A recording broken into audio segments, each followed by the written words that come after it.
இந்த பக்கீர்சான் சொல்றோமா இல்லையா? நோம்பு காலங்களில் தப்பு அடிச்சுட்டு வருவாங்களா இல்லையா?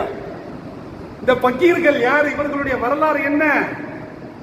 ராணுவ வீரர்களுக்கு இவர்கள் சென்று பாட்டு பாடி இந்தியா சுதந்திரம் அடைய வேண்டும் என்று அந்த வீர பாட்டு பாடி ராணுவ வீரர்களுக்கு உத்வேகம் கொடுத்த பக்கீர்கள், இளைஞர்களுக்கு அந்த விடுதலை போருக்காக தூண்டிய அந்த பக்கீர்கள் இன்னைக்கு உண்மையிலேயே பக்கீரா போயிட்டான்.